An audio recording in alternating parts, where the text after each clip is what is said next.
1 week later, I'm that guy writing an email to everyone telling them, hey guys, hizo check msibank. Juu mkibank zita bounce. Juu sina do.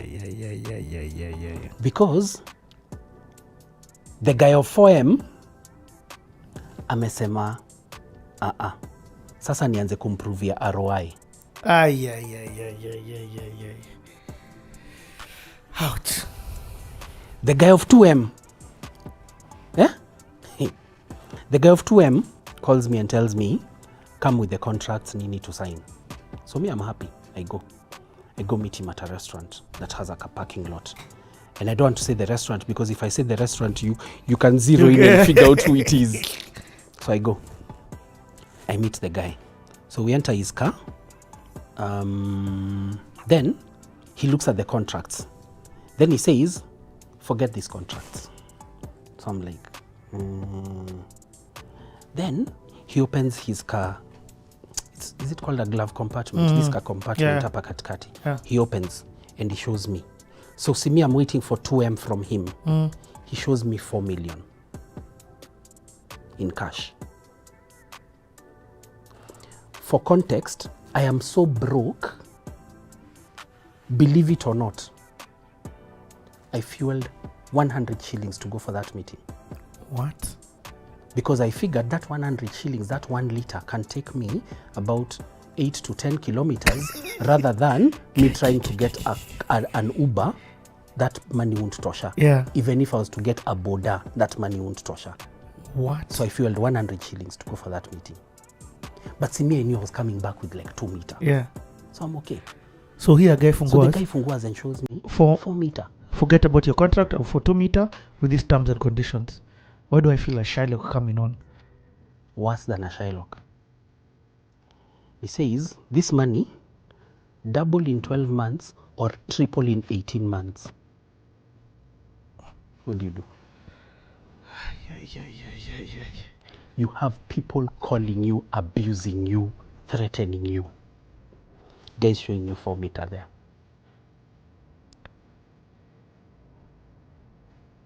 And he's telling you, double these chums in 12 months or triple in 18 months. This has now become the movie. On one end, okay, let me understand this. Wow. This is hard. You have bills galore, people who you owe money, drama that you need to pay, people who you've written checks post-dated telling them not to bank. Not just people, these are your actors, your staff, your crew, yeah, everybody. Some suppliers also. Number 2, your bank account has 0 bob. You're so broke you can only fuel a sock. Your wife has been with you, so it's not that she's at Jobo. Okay. Shucks. But you know that word you said initially, you felt Shylock vibes. Yeah. I felt that Shylock vibe. But I felt Shylock, yeah.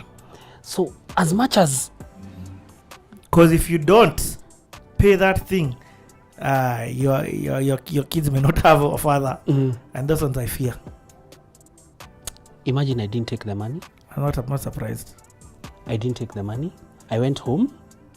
I explained to my wife slowly the story. I explained to her slowly. Then before I finished, she just told me, I hope you didn't take the money. Yeah. Then I told her I didn't take it. She said, sawa, we'll find a way. Guy. Let me tell you, the months after that movie, actually wait. The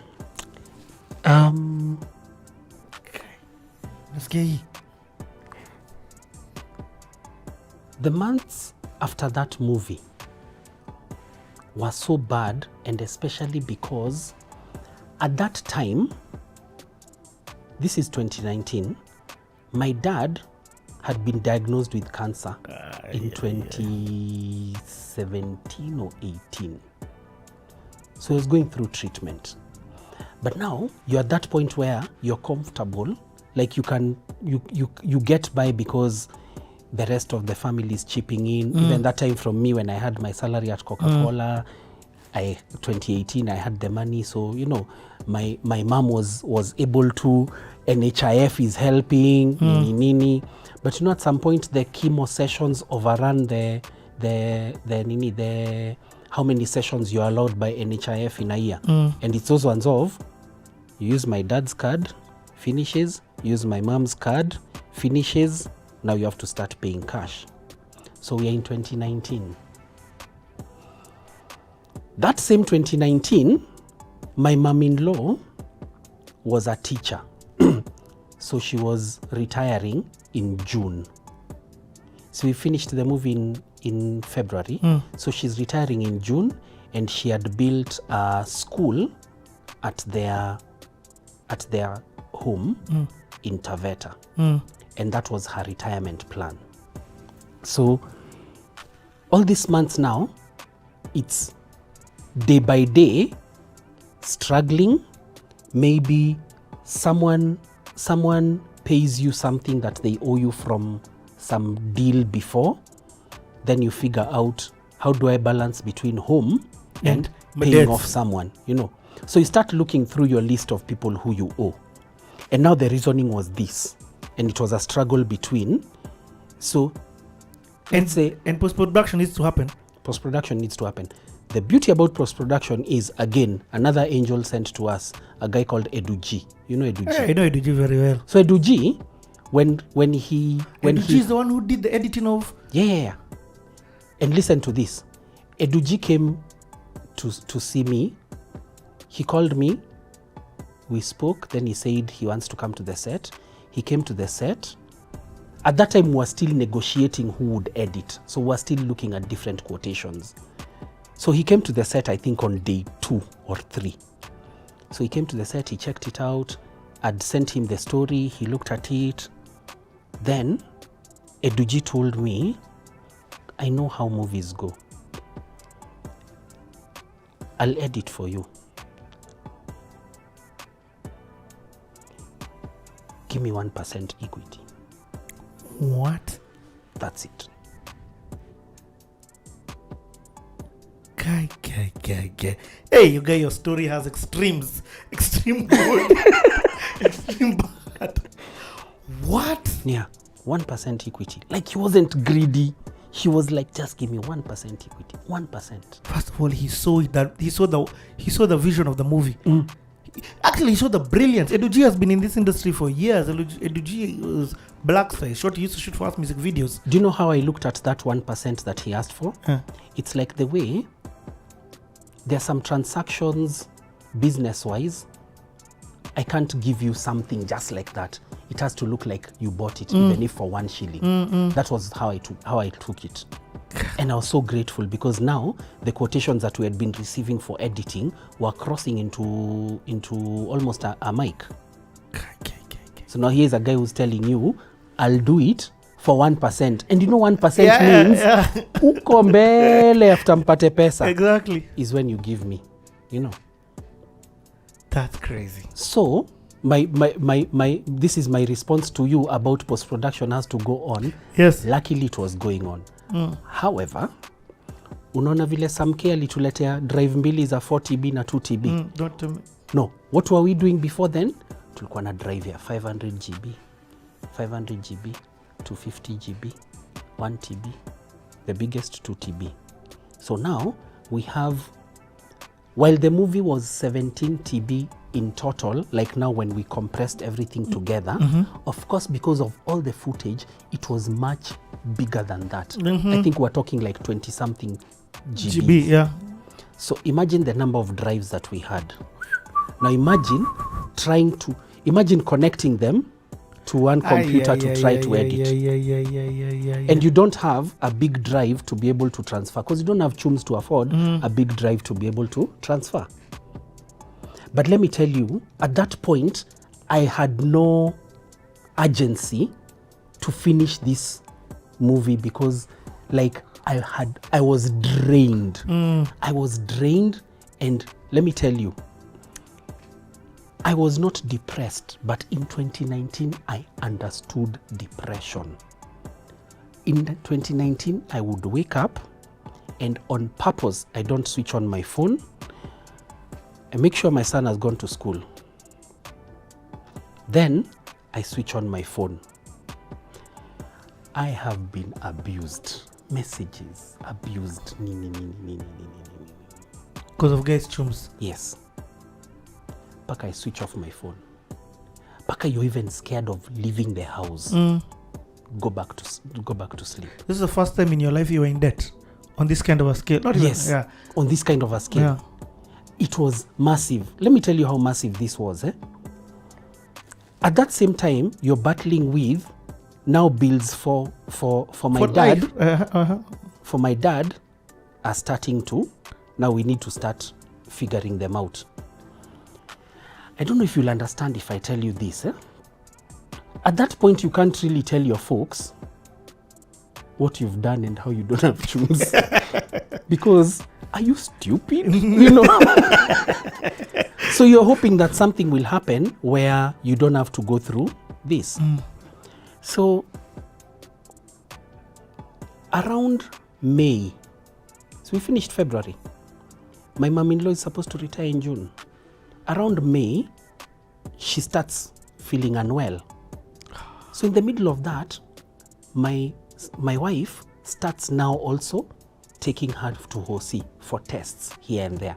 Luckily, see, she's still under Teacher Service Commission. So a number of the costs are taken care of. Then, of course, she had her savings, but she did so many tests that she started, like, it started draining her.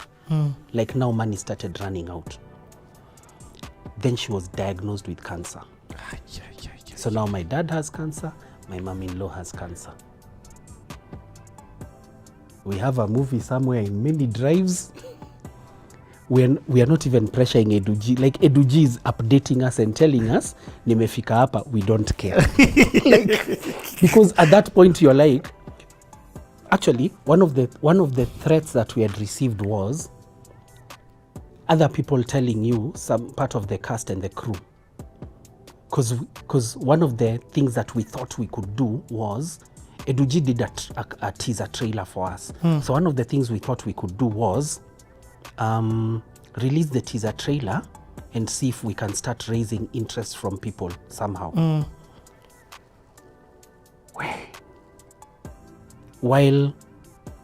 So I went back to the cast and crew. So I had a mailing list of the cast and crew. And I wrote to them and I told them, as part of me trying to raise chums, there's this teaser trailer we want to release so that we start getting interest, we get chums so that we can pay you guys. Don't you dare. Hey, Niliambua, don't you dare. Don't you dare release something with me and you haven't paid me. So that time, one of your fears, of course, is social media. So I was like, okay, sawa, I respect your feedback. It's your chums. And one of the things that Kevin Muley taught me, and I think it's a brilliant thing to do, even if you owe people money, do not refuse to pick up their calls and be honest with them. Like, Richie, even if I owe you money and I've owed you for how long, you'll call me, I'll pick up your phone. Even if you abuse me on that call, kama sina nitakwambia sina. And I'll tell you how this helped me a few months later. So the guys now say you can't release the trailer. So my plan B at that point becomes, let me do crowdfunding. Crowdfunding is something that's normal in even film industry. Like I've seen it. So I started doing crowdfunding. So I did Mtu wa Masaka who I interviewed on CTA. That's how they raised money to do that trip that they were doing. Africa Unscrambled. Crowdfunding. So I put a poster on social media. I was abused. I was ridiculed. I was laughed at. Unajisikia umetoka music industry, unakuja film industry, unajaribu kutushow nini? Ona sasa umekwama. Other people, sasa pesa yetu tutalipwa na pesa ya crowdfunding. All of this is what they're writing on the comments. No. Now, this is the funny thing about human beings. you send me a screenshot of Dero talking badly about me. Then Dero sends me a screenshot of you talking badly about me. But funny enough, I just kept on saying, it's wrong, it's not right for them to say those things they are saying, but I understand where they're coming from because it's their chums. So for me, it was important to show myself to them that I owe you your chums. I don't have your chums to pay you right now, but I am acknowledging publicly that I owe you chums. Now, let me tell you, and this one I'll never forget. As soon as I put that call out for crowdfunding like this, Fully Focus was the first person to send me money. Imagine people sent me money. People sent me money. Ruben Odanga, Pascal Tokodi, Nick Mutuma, Lucy Mwangi, Eve D'Souza. They sent Mudhoni Buika. They sent me money. What? And that's the film? Yes. And beyond. Do you know what I was telling them? When the film comes out, when we do the premiere, I'll give you a ticket. Guys were sending 5 Gs, 10 Gs, 15 Gs. Let me tell you, I even got money from, and I can never forget these 3 people from the US. Cindy Kanaga, a chick in the US who we met in one of the shows that we went with Nyash. Peter Kabugi, a guy I was with in Dago, who's a DJ there. And Dan Ondari, a friend of Nyash, who I met also, huko. Like, people were just sending chums. And let me tell you, the chums were coming in, and I pay off people. Now, luckily at that point, as one of the businesses that I was doing, entrepreneurship is finished. It's for finishing, guys. One of the businesses I was doing ever since I left Coca-Cola was I got a contract as a Skiza aggregator for Safaricom. So I'd signed up a number of artists. So at least I was making some money. But the way I'd set up in my bank system, that money used to come and it used to be a standing order directly for rent. So it used to come in and go out. So now sometimes it used to come in and then maybe it's less than what I need. Then I have to top up for it to go as a standing order. Then sometimes when it's a bit more, then I'm able to chomoa from there. But I started paying off people slowly. Now, there are people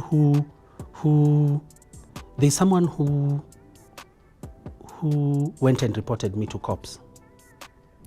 What? Yeah. No, actually several people reported me to cops. But 2 of them called me, and I'll always remember this one cop. He called me. Unaitwa Fakii? Yes. Wewe ndio ulifanya ile movie? Yes. Kuna ujamaa ulitumia kama actor wako nini? Yes. Pesa yake mbona hujamlipa? Unatoroka na pesa yake? Sijatoroka nayo, ni vile sina. Kwa hivyo uko na pesa yake? Niko nayo, ananidai ndio.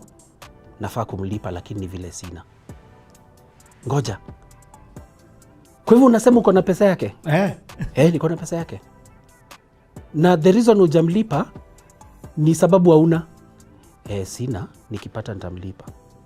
The cop was like, sasa unajua si tuna deal na kama umekataa kulipa. Lakini kama unasema, you know. Oh man. Yeah. So the cop was like, wacha nimwambie ngoje tu, hivyo ndio maisha ukuanga. I was so happy when he said that. Another one, his lawyer called me. So now when I started getting these small chums, what I would do is this. So I owe you guys, both of you, like say a sock. So I get kidogo chums, then I call both of you. I tell you, can I pay you 10 to 20 Gs slowly mpaka iishe? So you say no, you want all your money at once. Dero says, me sawa, you can pay me slowly. So see, you've said no. So me, I start with Dero. So I start with Dero mpaka I finish.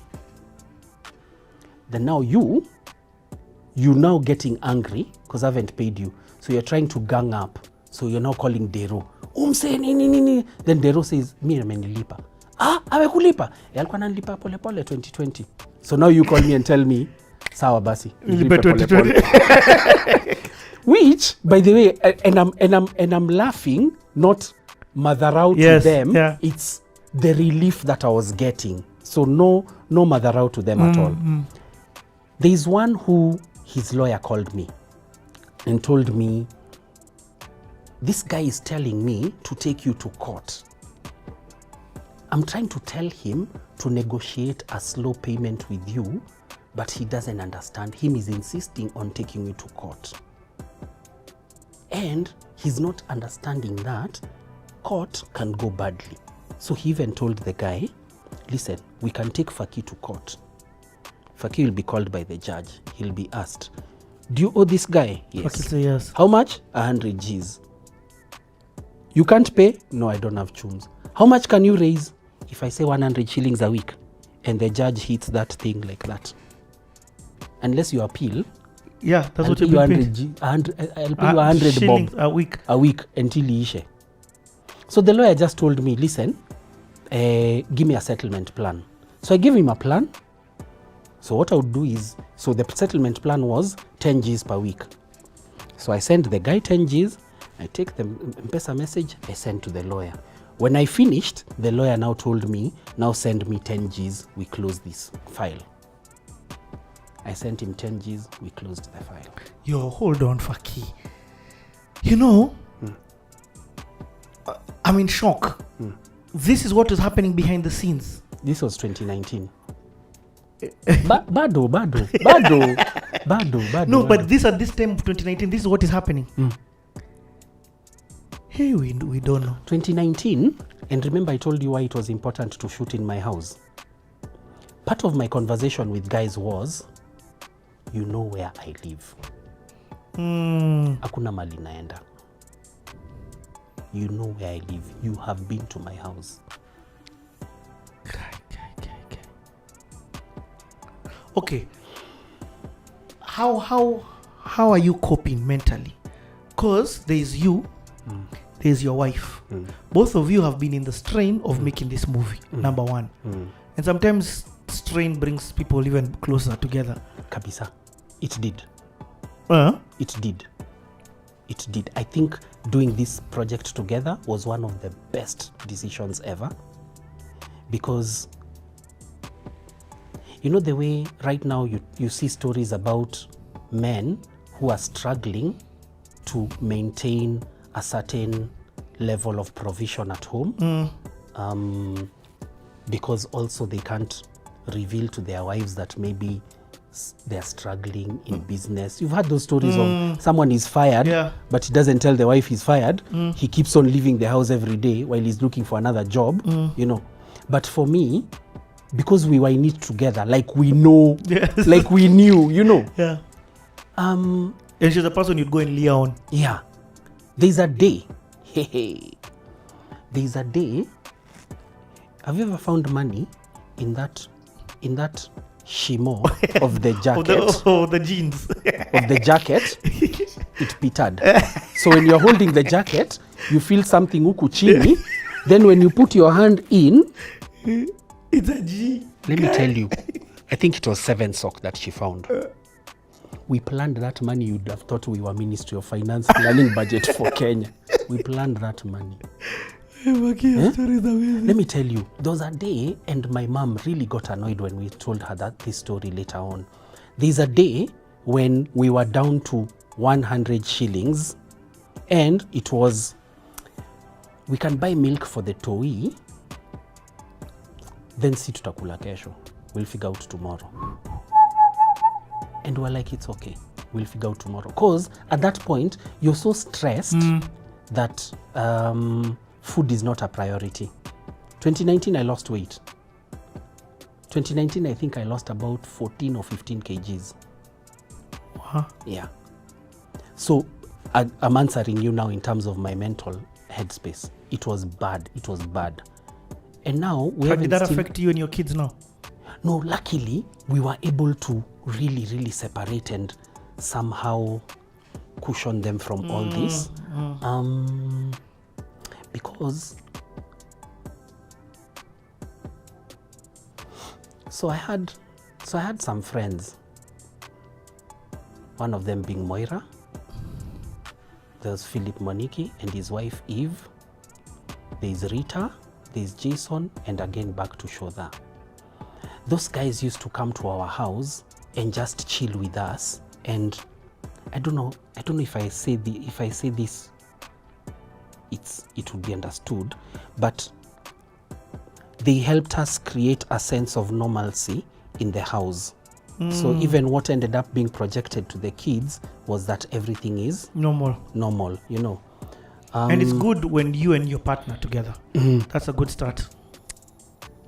Shodha one day showed up to my house with shopping. Let me tell you, I felt a tear. He showed up to my house with shopping, just brought shopping, and then just told me, my nephew and niece cannot suffer and I'm on this earth. Brought shopping, just bought basics in the house, nini. Here. Shodha's mom has a farm, so Shodha would bring things from their farm. Like you'd bring eggs, bring ndomas, nini, you know, like at least there was always something. But remember, all this time, we could never tell our folks really the real, you know, because they're in their own drama. Yeah, and also, it's not easy to believe. Like Richie, imagine in 2019, I called you and told you I have a sock in my pocket. Would you ever believe me? So you'd think I'm punking you, you know. So, 2019, we get to June. My mom-in-law is diagnosed with cancer. So now we go through the motions of trying treatment here and there. So for some reason, my dad also, because he's going through cancer treatment, but it's not working. Okay, so I want to touch on things that we go back into because now this is the beginning of Papa Center. Yeah. We'll even talk about the name and all of this, but I want to understand, you said there's a job that you got. Yes. So when I came, I did some interviews, and you know, the Kenyan market was different from what I was used to. I was coming with really, really good experience, but it was a bit far. It was ahead of its time in terms of where Kenya was with data. So I remember me pushing hard on saying I want to build my own credit bureau for data and for banks and for all that stuff. My father being a banker, I took that same line he was in, and but now I wanted to deal with data because that's what we were doing there. But there wasn't much available data. And so I went to work for this amazing guy called Steve Mills, and worked at a place called CRBS. God would have it. God just opened my doors. I didn't go for 10 interviews. I went for one interview. One. The guy said, come. Then he told me, I'll pay you 60K. So I said, I did the math of 60K versus what I was earning. That was almost what I was earning in a day. You know, and I'm here being told this is what you'll earn in a month. Like, no. No. You know, so then they call me back. So this guy in there called Ashton calls me back. He says, hey, I'm a senior consultant here in this company. And we became good friends with Ashton till today. And Ashton said to me, here's what you tell this Muse. Tell him you're going to work for him, but for this much. I said, yeah, tell him you want this much. And then you come and I'll help you. And I went and I told him, and somehow it just happened. The guy said, okay. And this was huge amounts more than what he was offering. I mean, put it this, probably almost 10 times more. You know, and the guy's like, just tell him and then leave the rest to me. Because your experience, you need it. And, you know, we came in, we did things, and that was a good entry into Kenya, good introduction into the business world. I got to understand a lot. I worked for this entity. I helped them scale up their numbers. They helped me get experience. What experience would you say you were lacking in Kenya? I needed to understand the culture, the working culture. America is very fast. It can be arrogant. So I also needed to humble myself and learn the nature of work here. So within the Eastern African society, Kenya is considered very fast, but I found it very slow. That's very And I was interesting like, to hear. we are so far behind. So I'm like, we need to build this credit bureau. So this man had invested 15, 20 years of work towards credit bureaus, banks sharing data for there to be advancement of how these banks are then collateralized by funding partners and how that works. So I was the first East Africa Credit Bureau Association, vice chairman. We formed that association. We started talking to banks in Kenya, Uganda, Zambia, Rwanda. You need to form credit bureaus. You need to share data. People are misusing loans. That's how this thing started being lobbied, put into parliament. So that was my first entry to the market, So, and then after that, there was a misunderstanding with my boss because I wanted to start my own company, but when I met him, he didn't want me to start. He said, come and then we'll do some things together. Long story short, we had a misunderstanding and I left and started my own business. And the misunderstanding just grew from a place of, he thought I wanted to do certain things with his company. I was not interested in that. And I just felt there was a conflict, but they were still very good friends. We're still very good friends with him. So that misunderstanding ushered me to now venture into the world of starting my own businesses. And so I started the church and my own business now at 30. Oh man, what year is this? This is 2000 and since 2006. So that's when I did this work for Steve and the company. Sorry, I started the church at 2007. I was 31. Yes.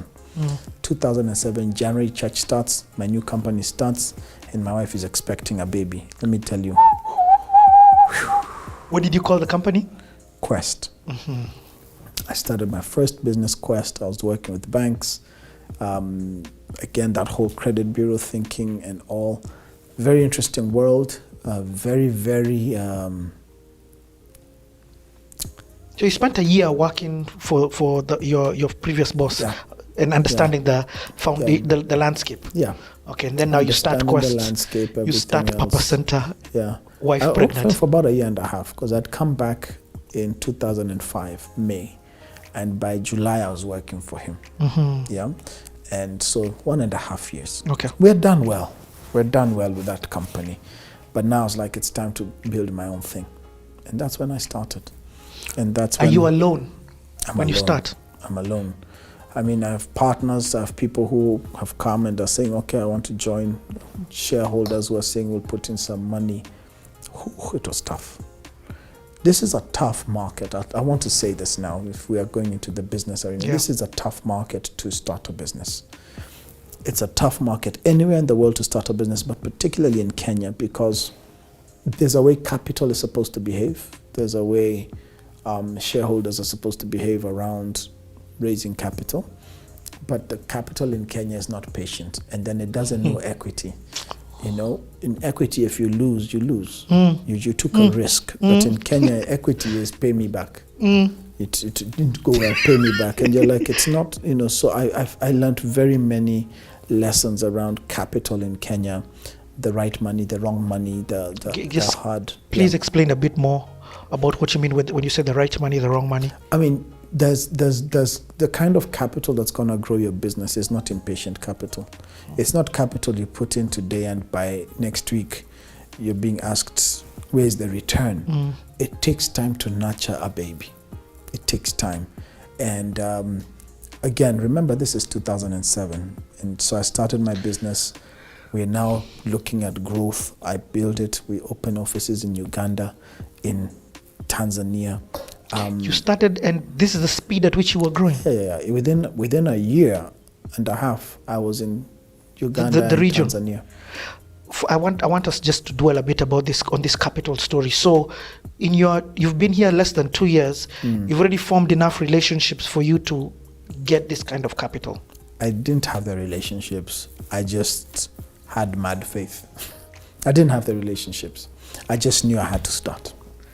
I had to start. So as soon as I put the business plan together in my living room, I put a business plan together. It took me 2 weeks, and I went around and started shopping for money. Yeah. I had over 70 meetings in a month. And guess what? 70, I was giving a talk the other day. It was 70 yeses wrapped. It was 70 no's wrapped as yeses. There's nothing as bad for a business person when people tell you yes, but they didn't mean it. As soon as you walk out the door, they're like, never pick that guy's call again. And it's better when people just say no. No. I'm and not that's interested. what you're used to in the States. That's No what is you're a used no. to. Yeah. Straightforward answers. I love Nigerians for that also. Straightforward. No, I'm not interested. Not going to happen. So I'm like, you said yes, but you're not picking my calls. You said yes, I can't meet you again. You said yes, your secretary is blocking me from accessing you. So I read that's why people need to read some of this language very quickly. Don't waste too much time there. I know people like... And this is unique to Kenya. Very unique to Kenya, because in most parts of the world, people have just learned to be very direct. I do my best to be direct to people and say, can't do it. I just can't. Because you do people a favor. They stop lingering around your reception. Yeah, once you said it's not going to happen, that's it, So while people may think you're being harsh, what you're actually doing is saving them. You're actually saving them from wasting, because people have two assets in life, time. And energy. And don't waste either for them. Now, are there people who have told no and they've continued to come, and at some point I'm like, just give them. There is a point of persistence, but you've got to be smart about where do I think I can be persistent. So I said so many no's. Eventually, I get a call from this former guy that had brought me to this place, and he says, there's a guy you should meet. I meet those guys to hear my story. They're like, okay, this sounds interesting. We're willing to put in some money. But it's none of these 70. None of those 70. Yeah. None of those 70. So I'd done the work. I'd hit this road and the streets. So get some money, start the business. It grows. It starts to make money. People start to see it. We start to get engaged. And I start getting people flying in to meet me because they're like, we like what you're building. We'd like to have more conversations. I share with my shareholders. They're like, very good. So a lot of learning around even how people look at businesses. So South Africans were coming in. They were very interested in this thing. I started getting a name in that credit bureau and data space. And people started including me in important conversations. And that's how somehow that happened. Then Let me ask now, from a team perspective, because now you're no longer one person. Now you're hiring for the first time. In your Kenyan life. I had over 60 employees there. Yeah. How was that? And now they're reporting to you. Yeah. What was that in terms of managing? You had this experience from the States. Yeah. Is there a difference? Dealing with people in an office for me was never really, I had a lot of experience there. The Kenyan flavor was different, but again, it's people. Bottom line, it's people, right? Kenyans are a lot more subtle. Americans are loud, and they will hit you where it hurts most as an employer if you're not taking care of them. Kenyans are subtle. They'll still hit you where it hurts most. You just won't see it coming. And either way, it's just our style. Yes. I learned to adapt and understand. So I've got these people reporting to me. Some of them left the previous company. They were also disgruntled. And the big lesson is do your best not to necessarily move with disgruntled employees. Do your best. If you can, just be wise about building. Those are things I teach elsewhere. Because when I left, I was upset. And so the people who are upset with me left with me. But sometimes the problem with that is you carry that attitude to your business. And so not everybody that's disgruntled at the previous place where you left needs to join you in your new gig. Because that can cause problems. And that happens a lot. Oh, Charlie, that guy thinks he's the only one who knows this thing, we're going to leave. So you leave with 30%. That church thinks it understands people leave. But if you go start a church with disgruntled people, chances are you will have a lot of problems in your hands. And so I found myself, people worked hard. I must be honest, they worked very hard because our lives depended on it. And so people put in hard work, hard time. They were able to deliver, grow. They also got their own experiences. People got to see a bit more of the world. We made our mistakes because I did a very big deal with a group in South Africa for a merger with now this company. And I was like, okay, we're starting to see success. But just 2 weeks before we signed, we went into our elections. And this was in 2007. And Kenya went into the post-election violence. Post-election violence that we've ever seen. So these guys chilled out. We had taken space in Chris Kirubi's building. Yes, in International Life House. Yes. Taken 2 floors because they had instructed me, take the floors, get ready. We're coming. And guess what? Now my whole American experience was coming to play because what they wanted to do was bring the call centers here.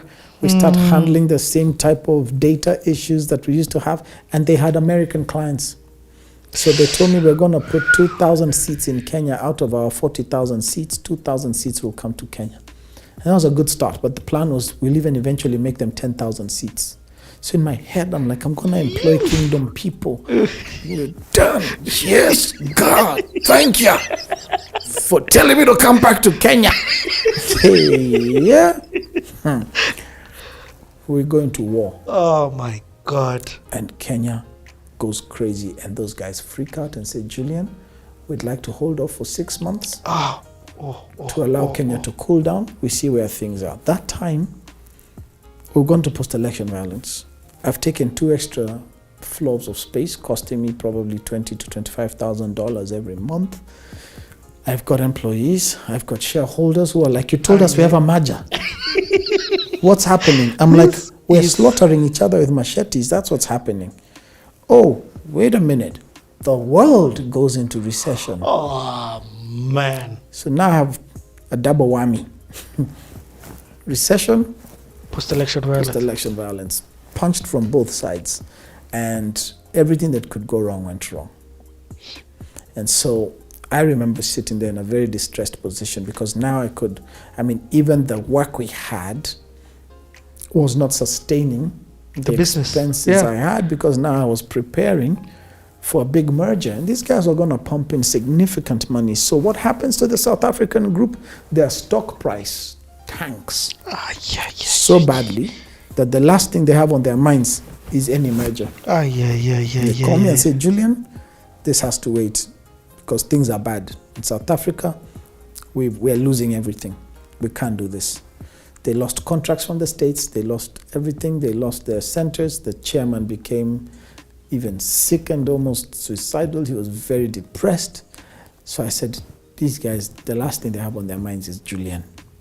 So now I had to deal with 2 things. My shareholders, 3 things. My shareholders, my employees, and Chris Kirubi. That's what call him. As one of my biggest creditors that I owed money. So I decide, okay, so my shareholders, moody, upset. How did we get into this position? I'm like, everybody was happy when I was going to sign. All of you saw the documents. Everybody was excited. Now, all hell has broken loose. Somebody has to hang for this. The person that has to hang is me. And then at this time, church is still going on. I will get to church event.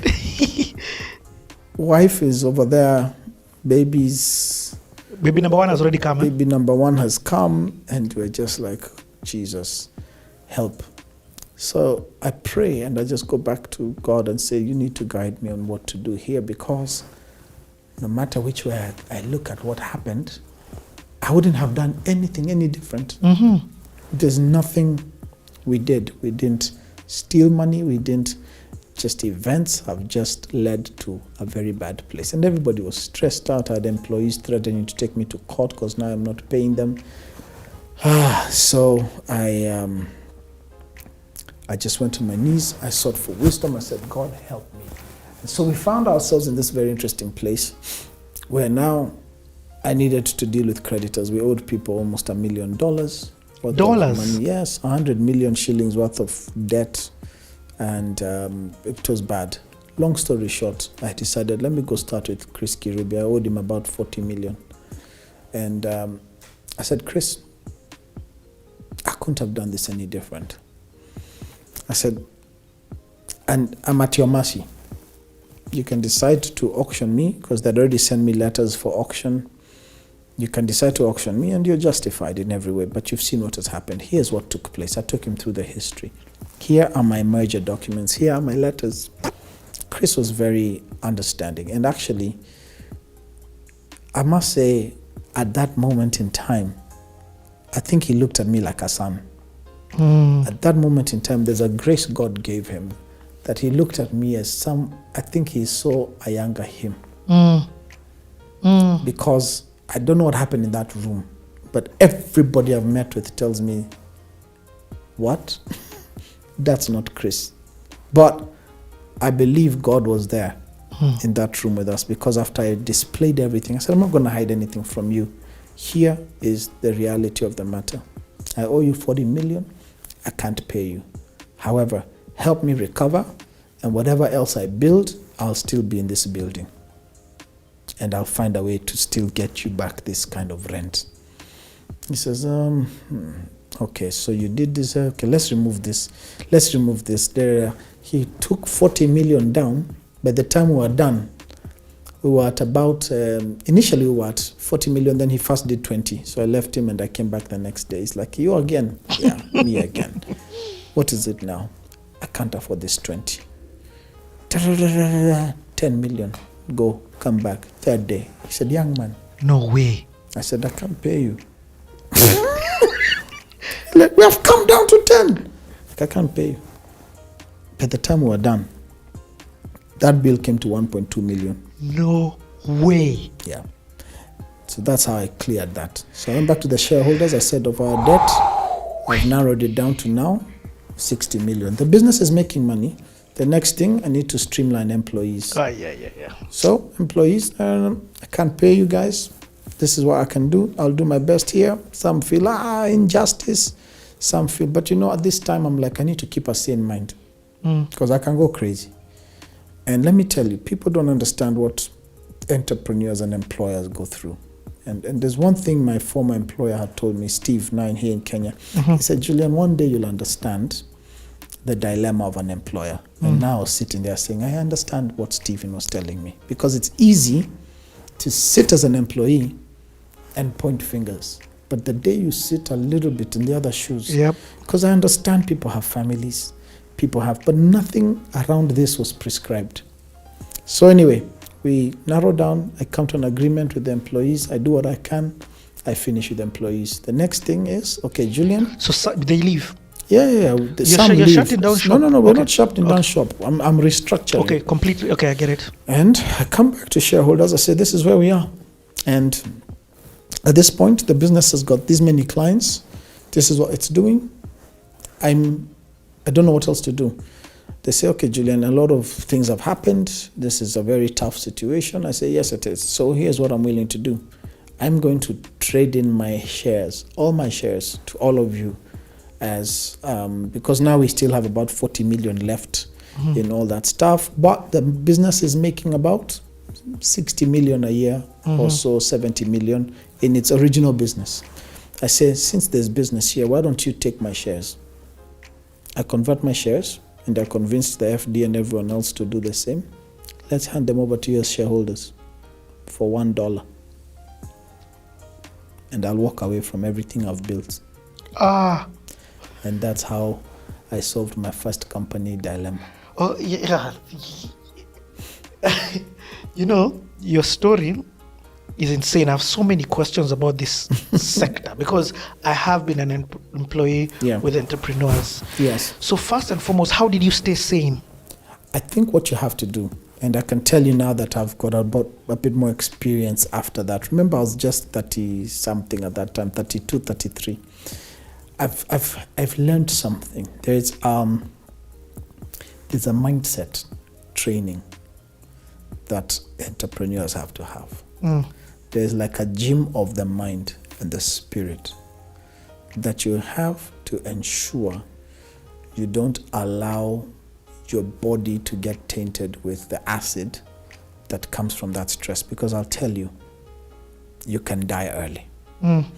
It is such intense stress that is unexplainable to many people.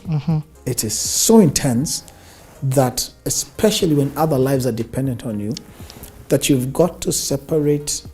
You have to find the science that separates spirit, body, and mind to deal with each individual thing succinctly and with discipline. It's a discipline that very few people attain, to be able to sleep and wake up saying, it's a new day, I'll deal with the problems of today. And Jesus told us, don't worry about tomorrow. So the thing I train a lot of entrepreneurs to say is, train your mind to deal with today. Tomorrow has its own chaos. I mean, if the rapture happens tomorrow, why were you worrying about it? Yeah. Tomorrow has its own chaos. So deal with today. In those situations, deal with today. He told us when he was teaching his disciples about how to pray, he said, there are 4 things you all worry about. All of us worry about these 4 things. Then he tells us, do not worry about what you will drink. Do not worry about what you will eat. Do not worry about what you will wear. And do not worry about tomorrow. The 4 things all of us worry about. Jesus categorized them, and he told us, don't worry about these 4 things. And this is where you have to be at that entrepreneur point, that employer point, that employee point. The company is going down. Don't over worry. How will my children who survived world wars, children who were there in world wars and didn't go to school for 3 years, eventually went to school and graduated. So relax. COVID is not An end. To the world. So you'll graduate when you're 2 years older. The world is fine. You'll be okay. And so you train your mind to never, it's not caring. It is just a state of dealing with today's hell today. If you think of 6 months ahead, you'll collapse. And that's what happens. And how do you, okay, I love what you're saying. So part of the training of your mind is don't think, I'm not saying don't think about tomorrow, but don't worry about tomorrow. Deal with today. It is scriptural. Do not be anxious for anything. Let me ask you, what was the one thing in 2005 that you were so worried about that you felt you were going to lose your mind? You can't remember. I can't. Thank you. It's true. But most times when we worry like that, we get sick. When we get anxious, we get sick. A very big percentage of sicknesses is as a result of our worry. And when Jesus is telling us, don't be anxious for anything, but through prayer and supplication, let your requests be made known unto God. It is saying, I can't handle this hell. So God, here it is. I'm not the one who told myself to come back to Kenya. I know that. So somewhere you knew this was going to happen. And it's only, let me put it this way, and what keeps me sane is that the Bible says all things work together for good, right? All things work together for good. Not all things are good, but all things work together for good. Faith is not a denial of our reality.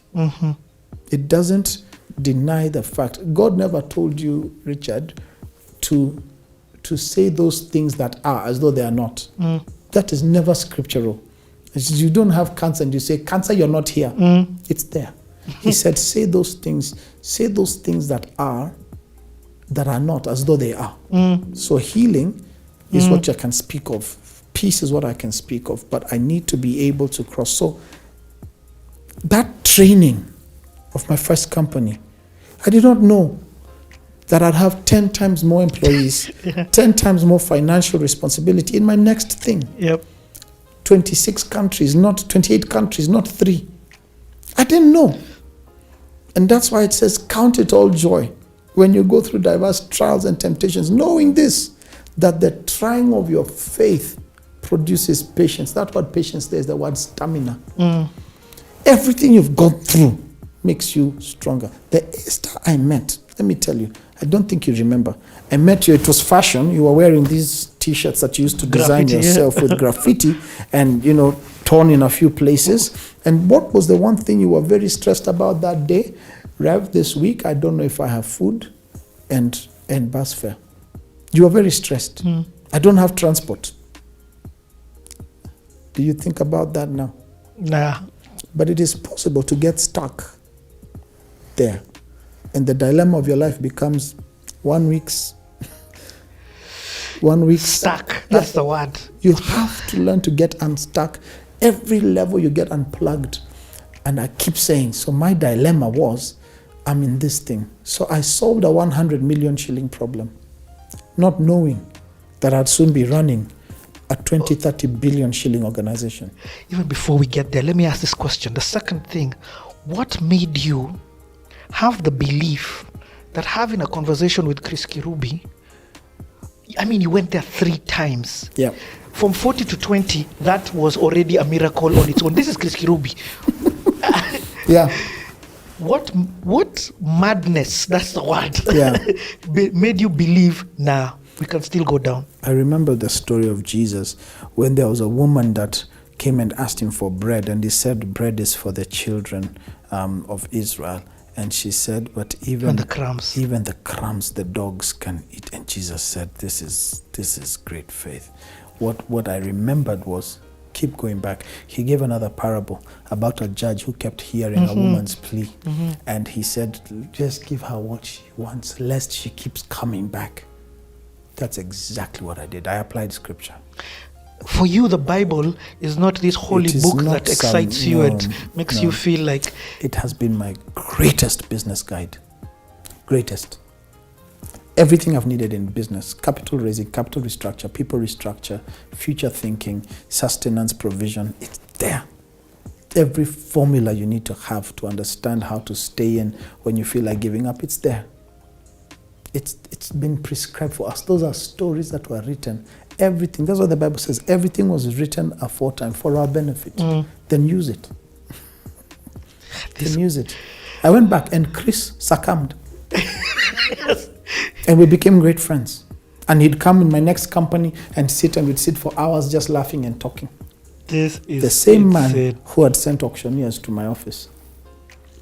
You can get anything you want if you follow the principles God has laid out.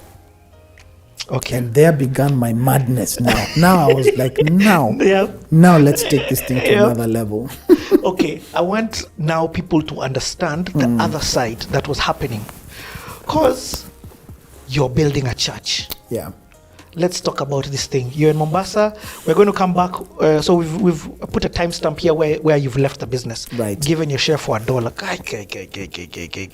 It's a lesson on its own.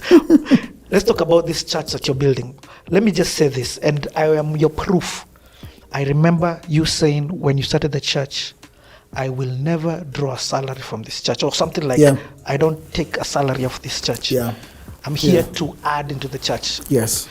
So let's enter this Papa Center. Yeah. The name, even, where does it come from? Let's begin that journey.